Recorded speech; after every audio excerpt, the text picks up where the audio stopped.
தசகம் 93. 24 ஆசிரியர்கள். நான் உன் அருளாலேயே உறவினர்களிடத்தில் இருக்கின்ற பாசத்தை கைவிட வேண்டும்.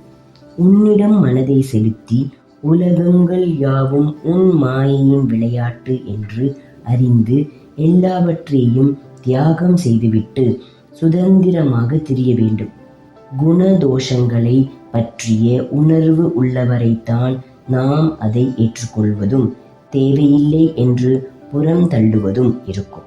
உன்னிடத்தில் மனதை அர்ப்பணித்தால் துர்புத்தி நீங்கி அனைவரையும் சமமாக காணும், அதாவது அனைத்திலும் உன்னையே காணும் மனிதனுக்கு வேண்டுதல் வேண்டாமையாகிய அவ்விரண்டும் எப்படி உண்டாகும்? பசியையும் தாகத்தையும் போக்கிக் கொள்வதில் மட்டும் எப்பொழுதும் மனதை செலுத்திய உயிர்கள் கணக்கில்லாமல் இருக்கின்றன. இந்த உலகில் பகுத்தறிவு கொண்டிருப்பதனால் மனிதன் அந்த உயிர்களை காட்டிலும் சிறந்தவனாக உள்ளான். கிடைத்ததற்கரிய அந்த மனித பிறவியிலும் தானே தனக்கு உறவினனாகவும் பகைவனாகவும் இருக்கின்றான். உன்னிடம் மனதை செலுத்தி துன்பங்களை அகற்றுவதற்கு உரிய வழியை ஆராய்பவனே தனக்குத்தானே உறவினன், அவ்வாறு இல்லாதவன் தனக்குத்தானே பகைவன். ஈசனே, முழுமுதற் பொருளே, உன் அருள் இருப்பின் உலகில் எதுதான் ஞான குருவாக விளங்காது? முதலில் பூமியே ஒரு குருவாகும்.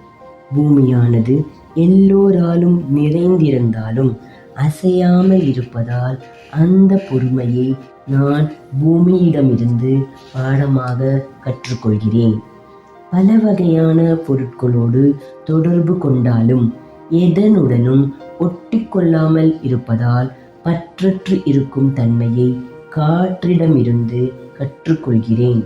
எங்கும் வியாபித்துள்ள ஆகாயம் எதனிடமும் பற்று கொள்வதில்லை. அதேபோல் ஆத்மாவும் உள்ளும் புறமும் எங்கும் நிறைந்தது, பற்றில்லாதது என்பதை ஆகாயத்திடமிருந்தும் நான் கற்றுக்கொள்கிறேன். உன் அருளால் நான் நீரை போல் தெளிந்தவனாகவும் தூய்மைப்படுத்துபவனாகவும் இனியவனாகவும் இருக்க வேண்டும். தீயை போல் எல்லாவற்றையும் உண்பவனாயினும் குற்றம் ஒன்றையும் செய்யாமல் திகழ வேண்டும். மரக்கட்டைகளில் தீ மறைந்திருப்பது போல் எல்லா உடல்களிலும் ஆத்மாவாக நானே இருப்பதாக உணர வேண்டும். சந்திரனின் கலைகளைப் போல் வளர்ச்சியும் தேய்வும் உடலுக்கு மட்டுமே தவிர ஆன்மாவிற்கு இல்லை என்பதை உணர வேண்டும். சூரியன் ஒன்றே என்றாலும் நீர், கண்ணாடி முதலியவற்றில் வெவ்வேறாக தோன்றுவது போல் ஒவ்வொரு உடலிலும் உறங்கும் ஆத்மா ஒன்றே என்பதை உன் அருளால் நான் அறிய வேண்டும்.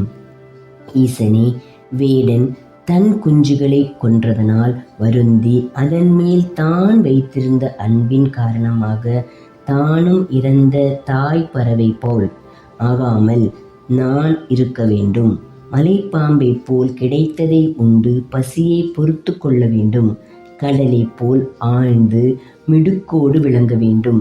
நெருப்பில் விட்டில் பூச்சி வலிய விழுவது போல் பெண், காமம் முதலியவற்றில் விழாமல் இருக்க வேண்டும். தேனி எப்படி சாரத்தை மாத்திரம் ஏற்றுக்கொள்கிறதோ அதேபோல் நானும் ஞானத்தின் சாரத்தை மட்டுமே கிரகிப்பவனாக இருக்க வேண்டும். ஆனால் அந்த தேனி தேனினை சேர்த்து வைத்து அதனாலேயே அழிவதைப் போல் நானும் செல்வத்தை சேமிப்பதில் ஈடுபட்டு அழியாமல் இருக்க வேண்டும். விபுவே, பெண் யானையால் வசப்படுத்தப்பட்டு வேடர்களிடம் பிடிபடும் ஆண் யானையைப் போல் ஸ்திரீயினால் நான் பீடிக்கப்படாமல் மன உறுதியுடன் இருக்க வேண்டும். தேன் எடுப்பவன் தேனியை அழித்து அது சேமித்து வைத்த தேனை எடுப்பதை போல் அளவுக்கு அதிகமாக ஈட்டி வைத்த செல்வத்தை அவனை கொன்று மற்றொருவன் கவர்ந்து செல்வான். ஆதலால் நான் அந்த செல்வ குவியலை ஈட்டாமல் இருக்க வேண்டும். இசைக்கு மயங்கி நிற்கும் சுனைமானை போல் நான் உலக விஷயங்களில் மயங்காமல் இருக்க வேண்டும். ஆகாரத்தின் மேலுள்ள பற்றினால் தூண்டில் அகப்படும் மீனைப் போல் உணவில் ஆசை கொண்டு அழியாமல் இருக்க வேண்டும். பிங்களை என்ற தாசியைப் போல் ஆசையை துறந்து பற்றற்ற நிலையில் நான் உலக வாழ்க்கையில் ஆசை இல்லாதவனாய் அயர்ந்து உறங்க வேண்டும்.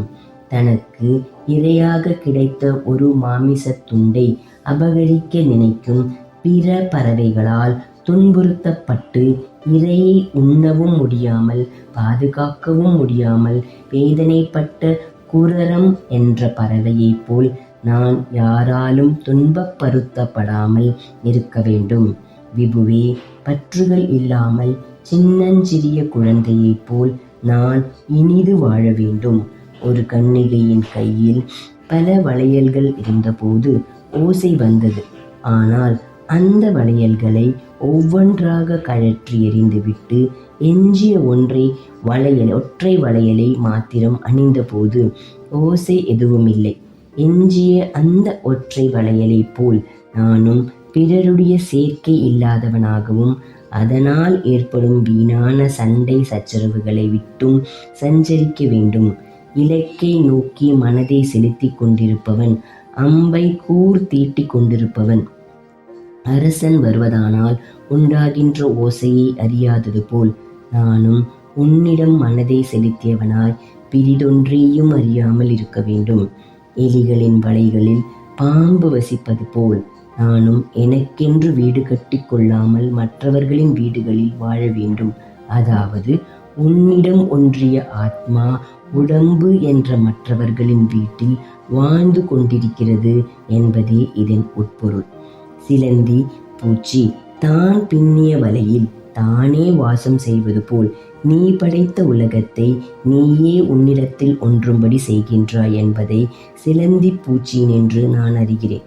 குளவியால் கொட்டப்பட்டும் புழுவானது தானும் குருவியாகவே மாறிவிடுவது போல் உன்னை தொடர்ந்து தியானிப்பதால் மனமே உனது சொரூபமாகி விடுகிறது என்பதை குளவியிடமிருந்து அறிகிறேன்.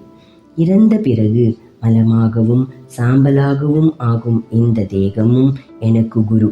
நீர்க்குமிழி போல் எந்நேரமும் அழியக்கூடிய சாஸ்வதமற்ற நிலையிலிருக்கும் பல வியாதிகளால் பீடிக்கப்பட்ட எனது தேகத்தை பற்றி விசேஷமாக சிந்தித்தால் அது உலக வாழ்க்கையில் பற்றற்ற வைராகியத்தையும் எப்படி வாழ வேண்டும் என்ற விவேகத்தையும் அளிக்கிறது. குருவாயூரின் தலைவனே, எனக்கு இந்த உடல் மீதியிருக்கும் மோகத்தை அகற்றுவாயாக. ஏனென்றால் மக்கள் இந்த உடல் மீது தாம் கொண்ட மயக்கத்தால் வீட்டின் மீதும் பொருள்கள் மீதும் மனைவி மக்கள் மீதும் தன் மனதை செலுத்தி இந்த உலக வாழ்க்கையில் சுழன்றவனாய் உன் திருவடியை மறந்து விடுகிறான். ஆனால் அவனுக்கு செருக்கினை அளித்த அந்த உடல் அவன் இறந்த பிறகு எந்த நாய்க்கோ தீக்கோ உரியதாகிறது என்பதை மறந்து விடுகிறான். அவள் உயிருடன் இருக்கும் போது அவன் உடலில் இருக்கும் இந்திரியங்களான கண், காது, மூக்கு, நாக்கு, வாய் இவைகள் அவனை தம் வயப்படுத்தி கொண்டு அவனை இங்கும் அங்கும் இழுக்கின்றனவே தவிர எந்த ஒரு அவயமும் அவனை உன் திருவடிக்கு சரணடைய இழுப்பதில்லை. இது விந்தைதான். தாமரை மலர்கள் போன்ற கண்களை உடையவனே, குருவாயூரின் தலைவனே, இந்த உடல் மீது எனக்கு இருக்கும் மயக்கத்தை அகற்ற முடியவில்லை என்றால் இந்த பிறவியிலேயே இப்பொழுதே என்னுடைய அனைத்து நோய்களையும் அழித்து உன் திருவடிகள் ஆகிய தாமரை மலர்களில் எனக்கு உறுதியான பக்தியை உண்டாக்க வேண்டும். மற்றும் பல பிறவிகளையும் தாண்டி முற்பிறவியில் நான் செய்த புண்ணியத்தின் பலனாக இந்த பிறவியில் முக்தி அளிக்க வல்லதான அந்தணனாக பிறவி எடுத்த இந்த தேகத்தை அற்பமான சுகங்களில் தள்ளி வீணாக்காமல் என்னை காத்தருள வேண்டும். ஹரே ராமா ஹரே ராமா ராம ராமா ஹரே ஹரே, ஹரே கிருஷ்ணா கிருஷ்ண கிருஷ்ணா ஹரே ஹரே, நாராயண நாராயண நாராயண.